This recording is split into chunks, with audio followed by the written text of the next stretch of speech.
so here's how you train fleas. Let's say they want the flea to jump this high.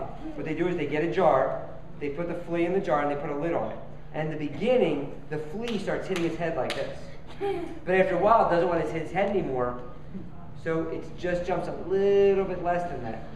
And then if they take the lid off the top, the flea, even though he could escape, never jumps out. Because he's so used to hitting his head, he just gives up and quits.